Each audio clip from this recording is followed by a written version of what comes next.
Derrière une bâche, les gens essayent d'échapper à la pluie. Tout est plus triste. Encore plus désolant, aux portes de Tamatave, les litchis pourris et toutes les ordures sur lesquelles les pauvres gens essayent de trouver quelques fruits encore vendables à l'unité. Il paraît, c'est toujours comme ça pendant la saison des litchis. Pas étonnant s'il y a des myriades de moucherons.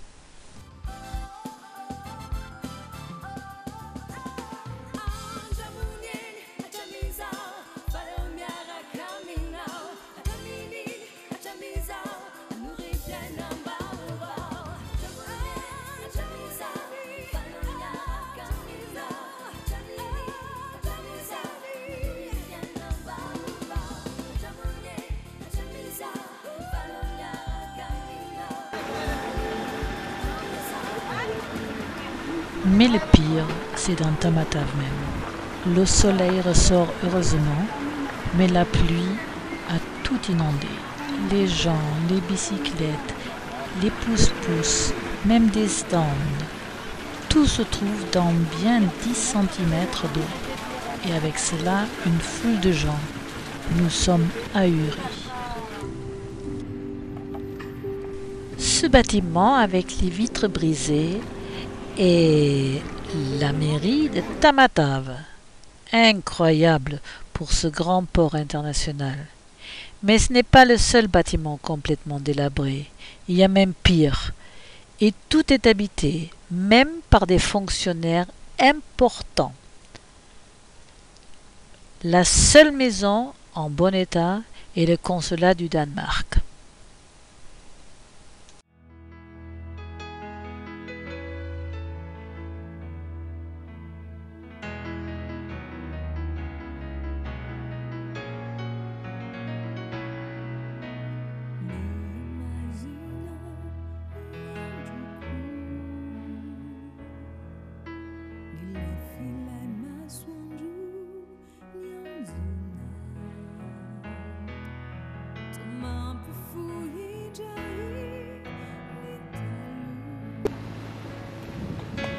Le port de Tamatave.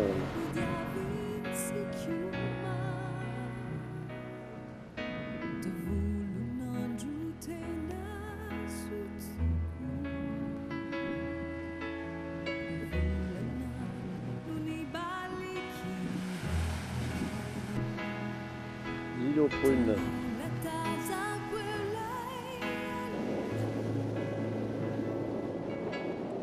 Nous avons pensé passer une matinée en baladant dans cette grande ville. Mais notre visite se termine très vite.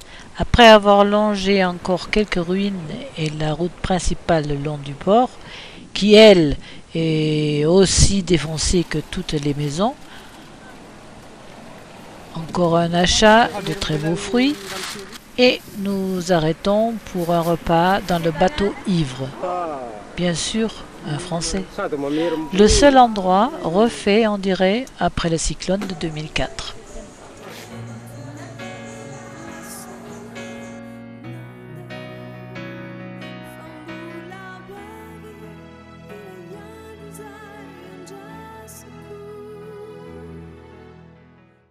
Nous traversons la banlieue de Tamatave où les dépôts des paniers cassés s'entassent sur le bord de la route.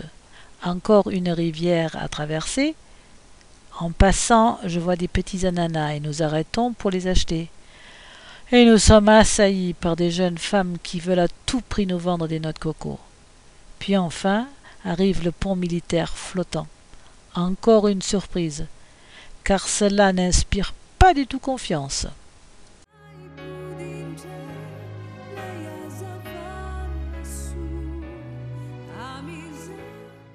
Mais tout a une fin, et vers 18h30 finalement, nous arrivons sur la plage de Full Point, à notre hôtel, aux Gentils Pêcheurs. Parce que comme nous, on est tellement nombreux ici, c'est pour cela que je vais vous voir en premier. Ah, Oui, oui, parce qu'on est tellement nombreux ici. ah. Oui, oui. Moi, je m'appelle Alfred, le bâtiment. Alfred, Alfred, numéro 51. Parce que nous, ça fait ça badge. Oui, comme ça on nous aborde. À peine nous sortons de notre bungalow pour voir un peu la plage, que les piroguiers, les vendeuses à la sauvette et même les mendiantes essaye de nous faire des offres pour pouvoir nous vendre au moins une babiole. Il fait un temps superbe, un grand soleil agréablement chaud avec le ciel bleu. L'hôtel donne directement sur une grande plage avec arbustes et palmiers. Le restaurant est d'ailleurs ouvert sur le jardin, même une petite averse ne sera pas gênante.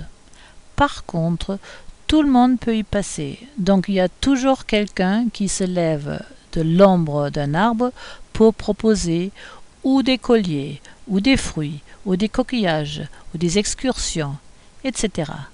Et aucun vasa peut profiter sans être dérangé de cet endroit autrement très calme et isolé. Nous allons d'abord découvrir ce petit village de vacances à pied. Il y a la boulangerie nationale, pas prétentieux pour un sou, puis le réparateur de vélos, toujours très demandé vu l'état des routes et des chemins. Le centre du village s'étire pendant 1 kilomètre le long de la nationale, avec petites gargotes et échoppes. Il y a beaucoup de remue-ménage. Un peu à l'intérieur se trouvent les différents hôtels, car c'est une région très prisée pour les séjours de plage. Les gens de Tamatave viennent d'ailleurs s'échapper par ici pour les week-ends.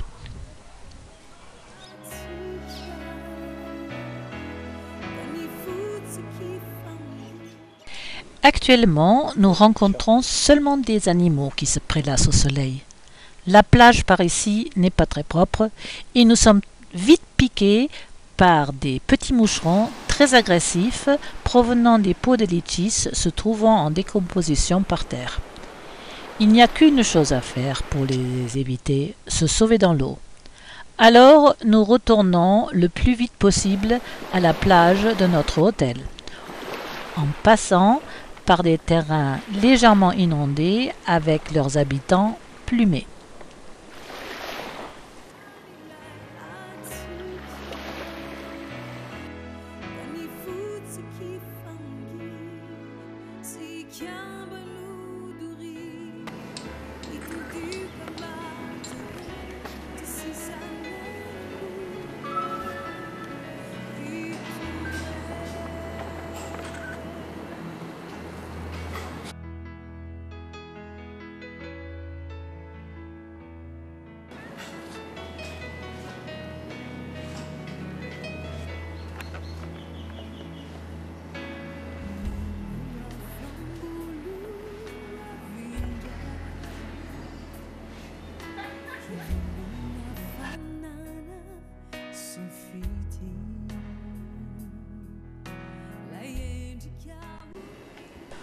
On nous a préparé notre nouveau bungalow pour 2 personnes, simple mais propre, avec moustiquaire, ouverture du toit oblige, donnant directement sur la plage, avec un petit perron terrasse qui s'avère très utile pour ne pas avoir toutes les fourmis dans le bungalow.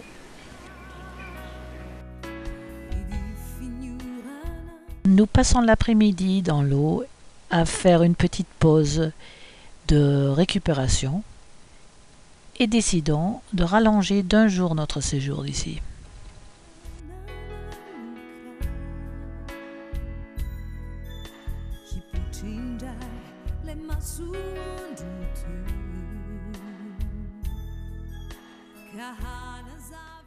Le lendemain matin, nous partons avec notre chauffeur, José, en excursion sur la pirogue d'Alfred, après avoir bien marchandé son prix un peu fort.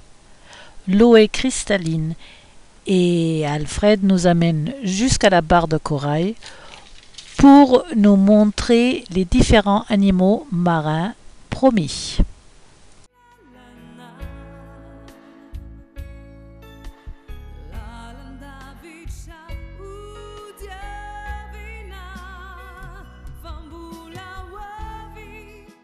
Avec beaucoup de connaissances des lieux, il nous sort une étoile de mer. Repliée, elle ressemble presque à une pierre ou à une tortue sans tête. L'eau n'est pas très profonde ici.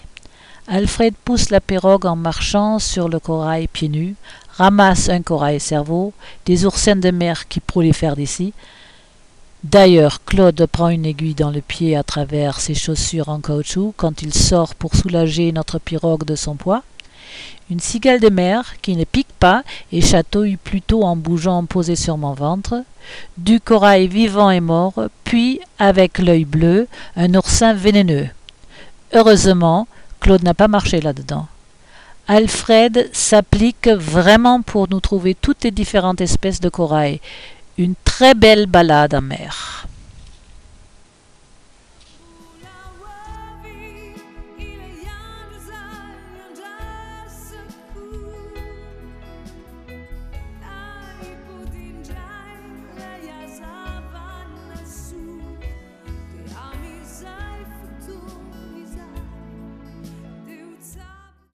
Le soir, en passant devant le pêcheur qui nettoie ses poulpes fraîchement capturées, nous cherchons Alfred qui a réussi à nous vendre également le dîner. Grillade de langoustes et camarones sur la plage. Il s'est mis sur son 31 et avait préparé une bassine avec des camarones balèzes, des langoustes, du thon blanc, une salade de papaye et des frites. Tout cela servi sur une table avec nappe, des bancs, mais peu de lumière. La fumée du grill ne dure pas très longtemps et nos lampes frontales illuminent finalement très bien notre repas copieux et excellent. Un groupe de jeunes de Tamatave, installés à quelques mètres de l'emplacement d'Alfred, font un grand feu de camp sur la plage, jouent de la guitare et du tambour et chantent. José emprunte la guitare et nous chante aussi une chanson malgache, puis il nous invite à boire avec eux.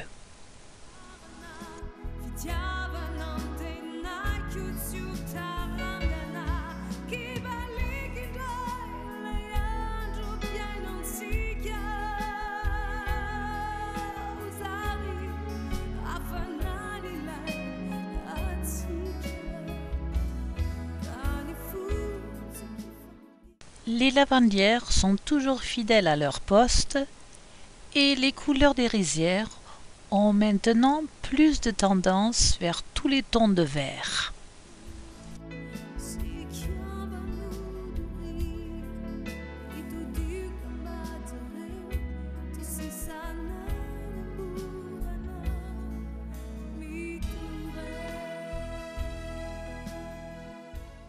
Nous arrêtons devant l'usine des casseroles d'aluminium où, devant la porte, des femmes vendent une sorte de rouleau de pâté de noix d'arachide enveloppé dans des feuilles de banane.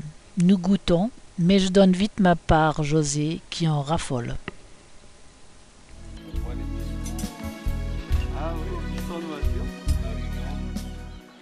Dans la cour, chauffent les récipients avec l'aluminium récolté, aussi bien des pièces de voiture que tout autre objet contenant de l'aluminium. Les jeunes de la famille sortent les miniatures d'un sac en plastique pour les exposer à la vente.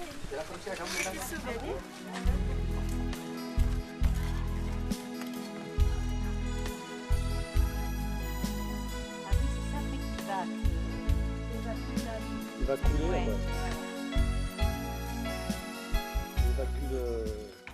Une fois l'aluminium en fusion bien nettoyé des cendres des résidus brûlés, le liquide brûlant est versé dans le moule de terre préparé quelques instants avant.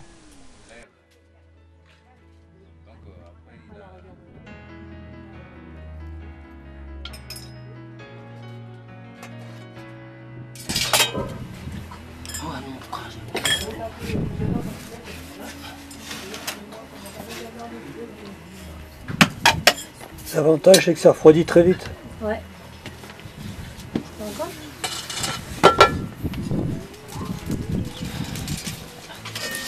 Pour finir. Ah, c'est les... C'est coulé. Là, c'est la marmite, il met le fond. Et là, après, là, il refroidit avec de l'eau. De côté, il y a voilà, couvert. tous les déchets qu'il a, il récupère, il repère. Et donc, rien de perdu.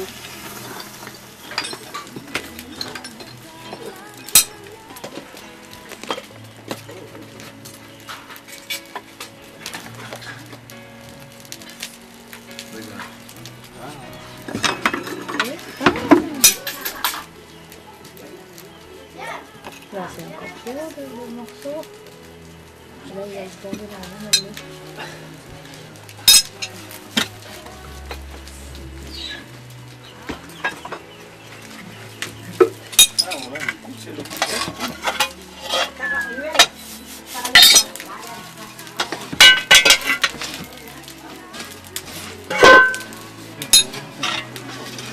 Voilà, et je commence le début de L'opération. Voilà.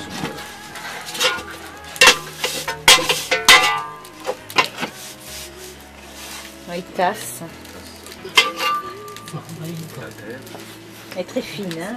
Et après, il va faire il va laisser mon maman aussi. Pourquoi on passe à la main. Oui, mais attends, si tu vois la machine, tu... Ah, ouais, d'accord. C'est modernisé, hein.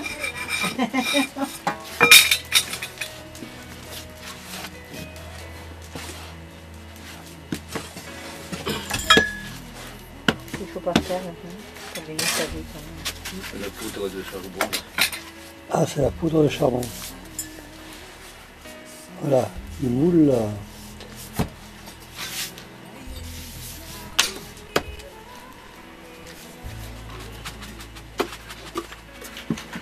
Il filtre. On utilise les poudres de charbon pour les Mais toujours le même moulage. Et en plus, il danse. Mais après, il l'enlève là. Oui, oui. Ben oui, là, il fait seulement la forme. D'accord. C'est pour ça que la terre est très, très importante. Il faut une terre spéciale pour, Spécial, c'est pas pour le... comment pour le moulage, autrement ça va pas. Ça s'explose. Il y a de terre Voilà, ça passe. c'est du terre spécial. Ouais, ouais. Pour le moule. La moule. Vous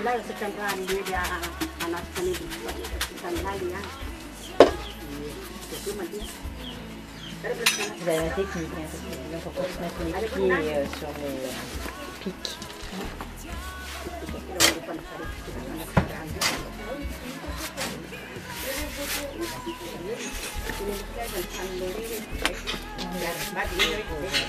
Oui, il faut mettre dedans.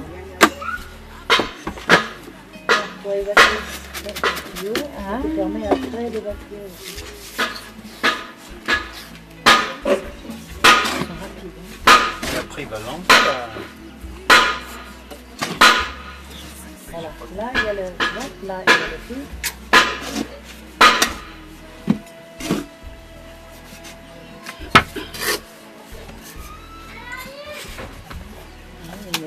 Ah ouais, hop, il est sorti. Là c'est pour couler. D'accord. Il y a un truc qui m'échappe. Oui, moi aussi. Mais